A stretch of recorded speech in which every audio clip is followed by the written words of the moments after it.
The following is a presentation of Morning Drive Media.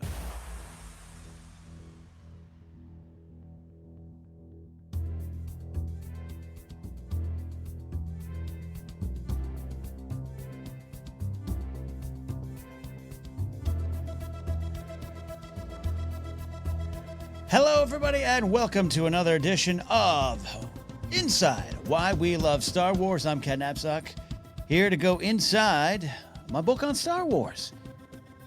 Here we got right here. I'm branded to the high heavens if you're watching this on YouTube. We also release this on the Napzok Files podcast feed as a separate audio experience. But you have me right now talking about this book, and this is, we actually stopped this series for a while. I was looking at a bunch of the essays in the book at a time, grouping 3 or 4 together, giving you behind-the-scenes stories, some thoughts, and looking back on these essays, because I wrote this book before The Mandalorian came out, before Rise of Skywalker came out, and obviously a lot more things going to come our way. So I want to look back, and even I want to see were thoughts I had about big moments changed at all by information that has come out later, or do they connect in some magical force-led way, or, you know, does it just not make a difference at all? But we're going to dive in one essay at a time now, as it just makes a series a little more palatable for me and my schedule. But this is made possible by all my fine folks and supporters at patreon.com/Ken Napzok. They have exclusive question rights. That sounds very official. Exclusive question rights. Now, they get to ask me questions about the essays, and that helps me in this episode kind of break down what I was trying to accomplish. So we are going to go today to, first of all, shout out to Sean Arnold for this music called Mando versus Mad Max. I just love that, man. It does give me a Mando vibe. Today we're going to be covering essay number 93, A Scoundrel's Shrug. Han Solo casually derails the Empire. And here's the story on this one, I guess. I came up with a list of about 50 why I love Star Wars moments early on in the writing process. It was based off a podcast Spotlight Star Wars episode I had done over on Force Center, and Han Solo Shrug was on the list. And this is when the idea originally was conceived. It was not called Why We Love Star Wars. It was like 101 Reasons to Love Star Wars, or one of those kind of numbered titles. People love numbered titles. It's good for the SEO. It's good for the research. Looks good on a shelf. Fortunately, Mango Publishing went against my thoughts and maybe even desires and changed it to Why We Love Star Wars, which I've always said. At first, I was like, it's like a good band name. I was like, I don't know, but yeah, that actually is perfect. Han Solo Shrug is a perfect example to me of why I love Star Wars, and it's down on a micro level. It is the shrug that is so Han. It's so Harrison. And it's, as a kid, seeing Return of the Jedi in the theaters, just one of the moments that always stuck out with me. I've loved this my entire life.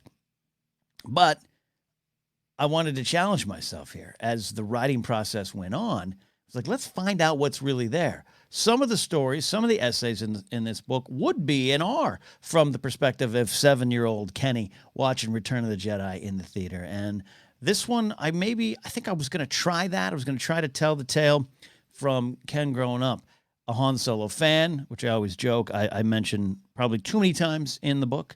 Hey, Han Solo's my guy, or I'm a Han Solo fan. The essays were kind of written and they're meant to be digest almost individually. So I sometimes repeat themes just so in case you jump in at the right time. But even on that, the Han Solo one, I was like, okay, Ken, stop telling people Han Solo's your favorite guy. They know. But he was. And I grew up with a certain view of him. And on Force Center, we have taken deep dives into how my appreciation for Han Solo started in one place, but has gone to a deeper and more important level. And I didn't even plan it. It just kind of happened.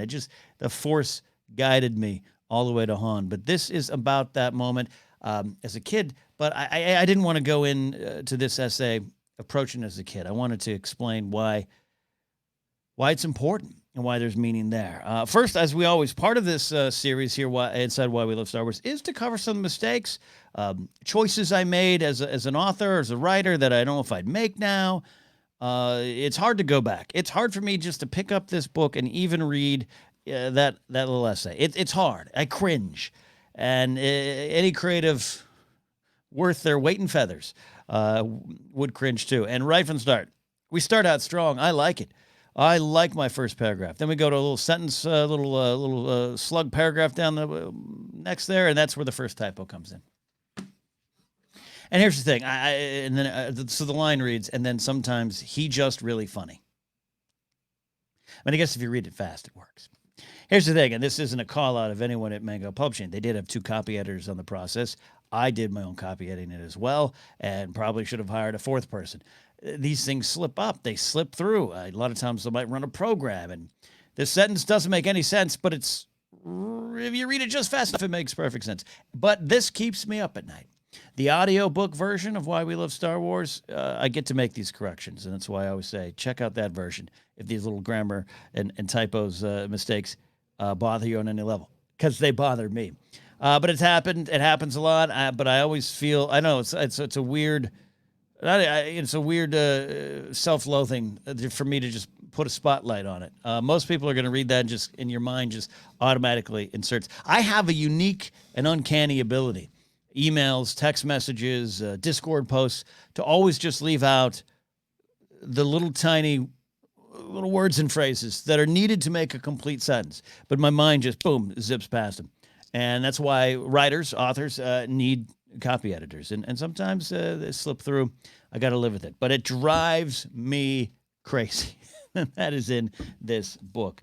So, like I said, this essay was early in the writing process. It was selected. The subject was selected early in the writing process, and then I wrote in order. Generally, I write in sections. I jump around occasionally, go back to things. Obviously, do a rewrite session. Turn in those sections every 2 weeks to my fine editor, Hugo, over at Mango Publishing. But this itself was very early in the process. The first 10 essays were written very fast. Like, I got a big leg up on it. And I got a little cocky, and I thought I'd be finished with this book. I'm going to be finished in no time. And it went down to the wire. We actually even had to kind of push it. So that's a lesson. If you're writing, if you're out there working on something yourself, don't get cocky, kid. Don't get cocky. You got to roll up your sleeves and just rework and rework and rework. And I think this being on my list early, because I could ramble about this moment on a podcast pretty easy, but it was a challenge. It ended up being more of a challenge than I expected to turn just this little shrug from Han, Solo, and turn it into more than one paragraph. And there was a time in me watching Star Wars and appreciating Star Wars and always loving Star Wars, there was a time that I would have never seen this shrug as more than a shrug. But we do take a deep dive into what it means and what it does mean to me. Not to give away all of the meal here. I do want, if you haven't read the book, check it out. But it is a shrug that says this shouldn't have worked. And he's right. Han's right. The mighty Empire shouldn't have lost that day. They had the rebels trapped in space. They had them routed on the ground. The Ewoks were fierce, would have eventually fallen back against the might of technology. The Empire should have been victorious. But one officer fell for a silly plan. And I discuss her a little bit towards the end of the essay. And it's a shorter essay. I think if I was writing this one now, not just the book again, but if I was writing this particular essay, I have a lot more to say about what the shrug really means. This I was just trying to capture the feeling. But that Empire, the Imperial officer that made the decision to, send 3 squads, open up the back door, the same back door that everyone's been fighting over for the last couple hours in the battle, just open it up. It's a silly mistake. He got outsmarted by Han, who gets in the ATSD and calls for this help. But I got to tell you what it symbols. We always look for, especially over on Force Center, we look for the why of these moments. And the why of the shrug isn't just to me, hey, I'm Han, and this is what happens. I just fly by the seat of my pants and things work. It, to me, really is saying, yeah, none of this should have worked. But the problem is, you never suspected what I could do. You never suspected what I could sneak in past you. And you never suspected the Ewoks putting up a fight. And you never thought highly of this pitiful little rebellion. But here we are. And you all got toppled because one man's arrogance. That's why we're here. Sorry, SHRUG. We just toppled your empire. And to me, once that kind of clicked in, and watching the moment over and over and over again, then it became really fun to write. Then it became really fun to explore the idea. All these things, all these themes and lessons, they exist in the frames of Star Wars. And sometimes I always say they just sing by themselves and they sing to the greater song. They connect to the greater song of Star Wars, even beyond sometimes the creator's intentions to put them there. But this works. That's what this is. And we have a question here from Chris on Patreon. I can bring that up here if you're watching on YouTube, but I'll read it for those listening on the podcast. Chris Jones writes on my Patreon page, Chapter 23 now has the added piquancy of a kind of echo in the rise of Skywalker. The turning of the tide / reversal of fortune and the solo shrug, quote unquote. Your description of the dumb luck, the audacity, or stupidity is powerful. Oh, thanks, Chris. Is Kylo's cathartic. I can read. I can write. I can't read. Cathartic memory of his father and forgiveness from him enough to earn the echo of that scoundrel shrug. All right, yeah. So there we go. And Rise Skywalker became a little bit of an internet sensation to do the Ben Solo, Han Solo shrug. I love that. I love the people having fun with it, joking with it, and doing the videos that kind of went viral and just kind of that craze that crept up for a little bit of just that shrug. So Chris's question is, does Ben Solo, he does it. He does it to be like his father. Adam Driver chooses in that moment, and the team, JJ and the team, to put it in there, to mimic Harrison Ford. But is it just that? Is it an homage? Is it an ode? No, I think he does earn it. I do think he earns the emotional canon connection of that shrug, Chris.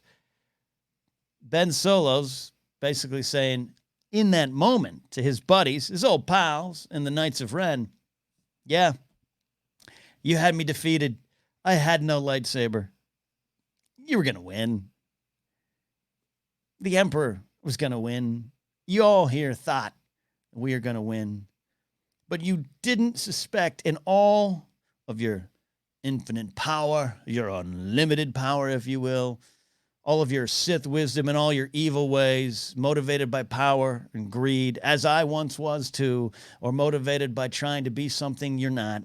You never suspected that girl out there, that scavenger that we all look down upon, you never suspected that she would choose to stand against hate, that she would not give in to it.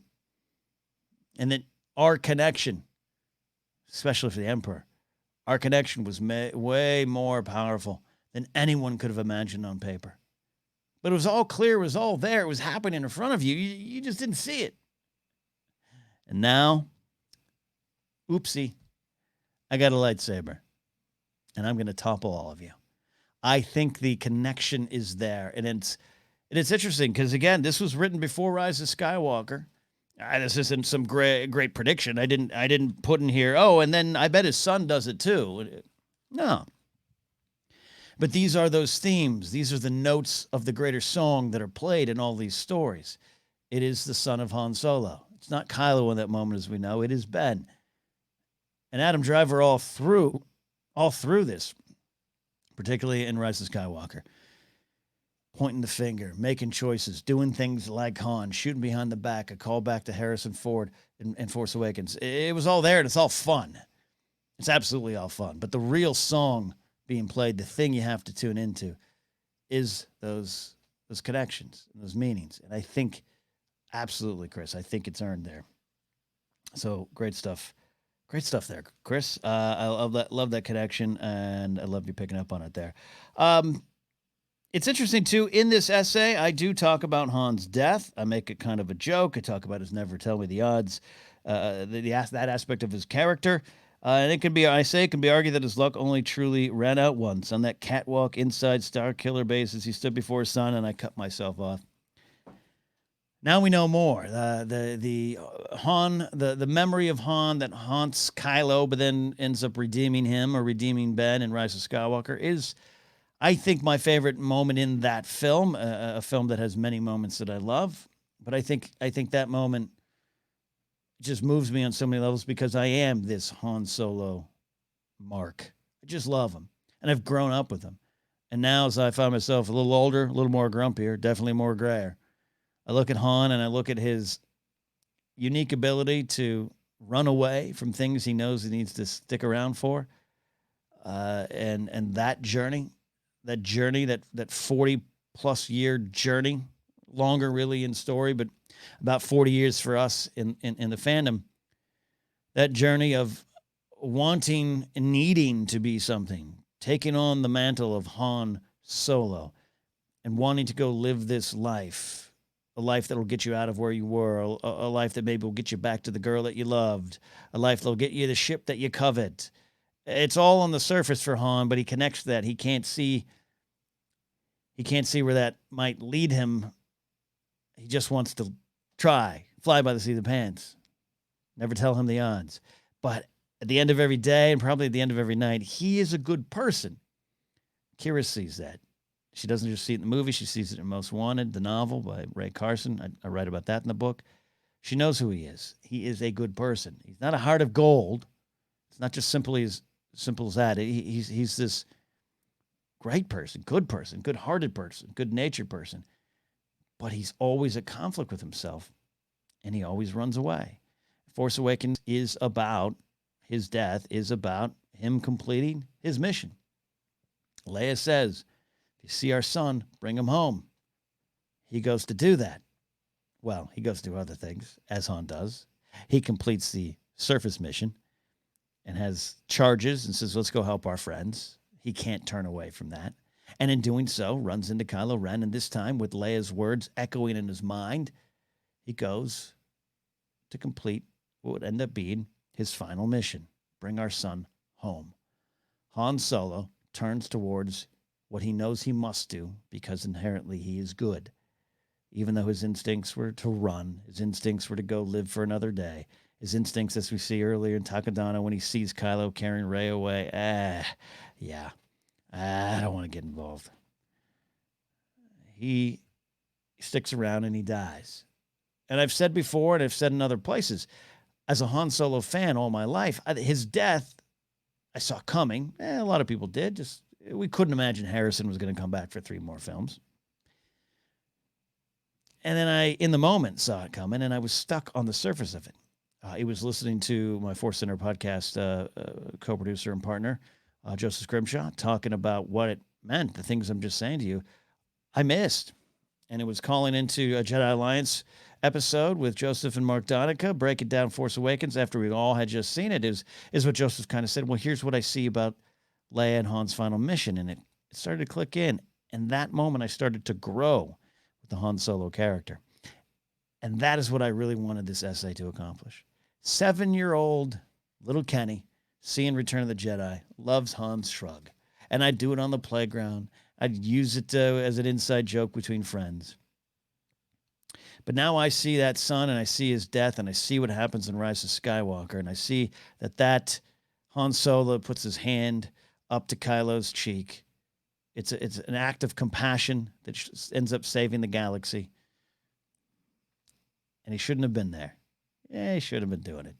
No one expects this little scrum rat coming up from the streets of Corellia to do something big, to do something bold, and do something that in the end saves the galaxy. It saves his son. It's an act of compassion that leads to the big final sea change there. And it all connects. It all connects. And that's what I wanted this essay to be about. I wanted it to be about little 7-year-old Kenny seeing something he loves and growing up with Star Wars and maturing with Star Wars and seeing something new and seeing something different, but seeing the real big themes and emotions that are there. So there you go. That is number 93, A Scoundrel's Shrug. Han Solo casually derails the Empire. Hope you enjoyed the inside scoop of that essay. Of course, if you want to pick up the book yourself, you can head on over to KenNapzok.com. You can link to where to get it on Amazon, IndieBound, Target.com, a lot of other places. You can go into a local bookstore when you can. Go safely, wear a mask all the time. That's right. I recorded this during the lockdown. You can ask for the book if it's not on shelves there, too. There's the audiobook version as well. In fact, you can use the Force Center promo, audibletrial.com/Force Center, and try the book on us there if you want. So we'll move on in the series. We'll look at essay number 92. I'll tell you the inside scoop, the inside tales, and hopefully have just, one less typo. That typo, one. It's just one in the essay. God bless it. Keeps me up. Hey, if you are watching this in the time that I released it, because you could be watching this much later, on October 10th, 2020, Mark Riley will be presenting his Riley's Cantina Live. It's a live stream event from El Cid. You can go get tickets at ticketweb.com or go to kennapzok.com and link from there to the spot to buy the tickets to Star Wars Comedy and Variety Hour special guests. And afterwards, if you get the VIP tickets, which includes exclusive merchandise, you'll be in a exclusive Q&A. A lot of exclusives. You gotta love that word, exclusive. All right, we're on the way out of here. I appreciate y'all paying attention to this little session of Kenny looks back on his essay with one eye closed, hoping it's not too bad. All right, we'll see you next time here on Inside Why We Love Star Wars.